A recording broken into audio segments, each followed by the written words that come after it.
Well, that's the way we should be playing. As my comments to the team after the game is, if we could play 30 minutes like that, why the hell can't we play 60?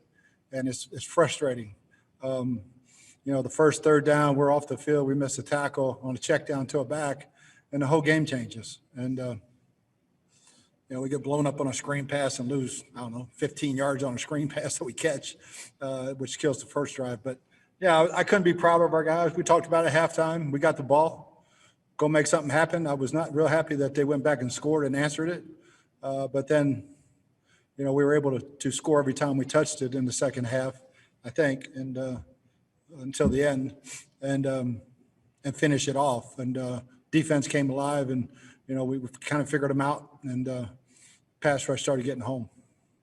Can you talk about the touchdown? It's been, we haven't seen Antonio Brown in the end zone, and he gets a big shot there. What that play? Yeah, it was. We had it called earlier. It's just straight go balls by him and Mike and Chris in the middle, and they played cover 2, and we hit Chris in the middle, and came back and loved the call Byron made, and AB blew. They were both wide open, I think, by 5 yards, and it was just pick your poison. And I was really happy to see AB get in the end zone. It was good for him, good for all of us. Thanks. All right, we'll go to Greg Allman.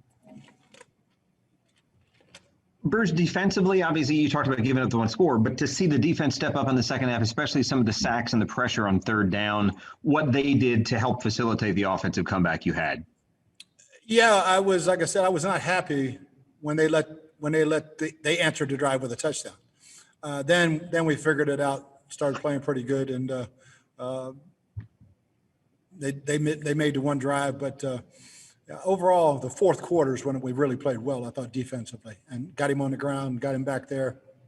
And, they did a great job on max protection. I think Dirk had a great game plan. They max protected, got 2 guys going down, and finally we just doubled both of them and got home.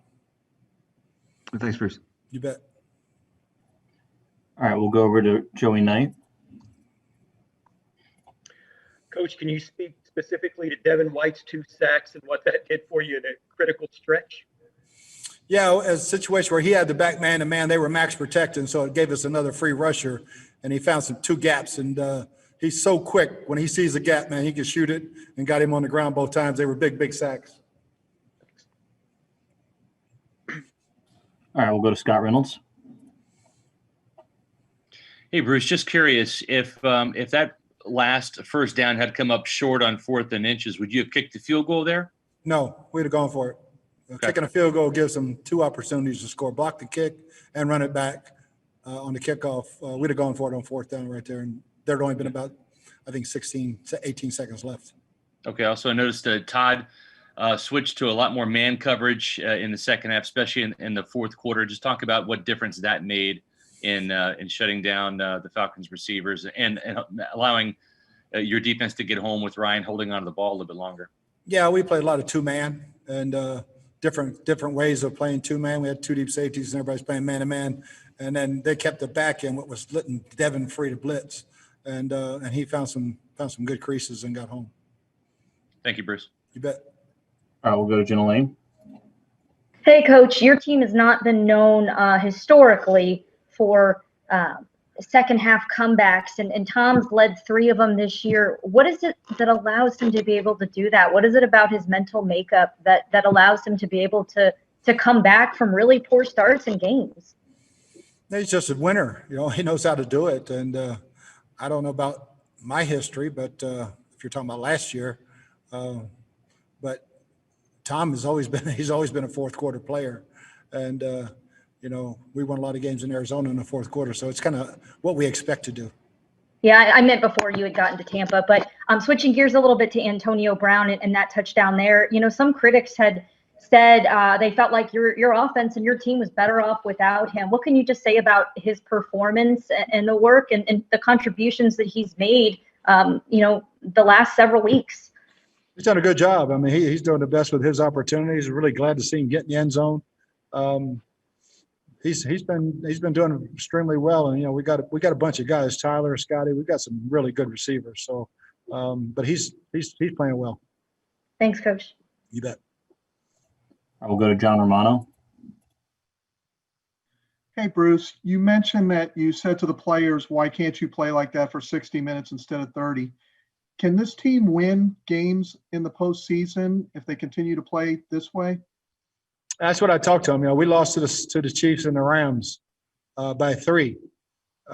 Both those games spotting them playing this way, and it's not going to happen. We're not going to beat those good teams playing this way. We've got to play better in the first half than we played today. Is it just a question of growth? Yeah, it's so many. If we make the tackle on the first check down, we're off the field. We're 3 and out. They go down and score. So there's so many little plays that are involved there.